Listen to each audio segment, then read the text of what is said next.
Auto exec DeLorean cleared in drug trafficking case August 16, 1984. John DeLorean, the founder of the DeLorean Motor Company, is found not guilty due to entrapment after being charged with smuggling drugs in an effort to raise money for his struggling company. John Zachary DeLorean was born January 6, 1925, in Detroit, Michigan, and grew up in the working-class Detroit neighborhood. As a young engineer, he worked for the Packard Motor Company and then moved to General Motors, where he was credited with developing the Pontiac GTO, the first T-muscle car. DeLorean quickly moved up the ranks at GM, becoming the youngest general manager of the Pontiac division and then several years later, the youngest head of Chevrolet. He became known as an innovative corporate maverick who lived a flashy, jet-set lifestyle. In 1973, he resigned from GM and eventually formed his own company. With a significant investment from the British government,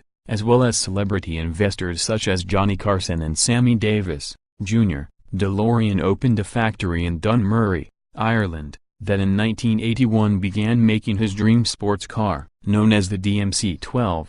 The car had gull-wing doors that opened upward and carried at an expensive price tag of $25,000. However, the company ran into financial trouble and on October 19, 1982, the British government announced the plant would be shut down. That same day, DeLorean was arrested on drug trafficking charges in Los Angeles. 3 months earlier, DeLorean was approached by a former drug smuggler turned paid FBI informant and the two men engaged in a series of discussions about a deal involving cocaine smuggling and money laundering that would potentially save DeLorean's company. At his highly publicized trial in Los Angeles, DeLorean maintained he had been set up by the government and a jury acquitted him on August 16, 1984. An estimated 9,000 DeLoreans were produced before the Dunmurry plant closed. The DMC-12 got a huge publicity boost starting in 1985 when it was featured as a time travel machine in the Back to the Future film starring Michael J. Fox. Today,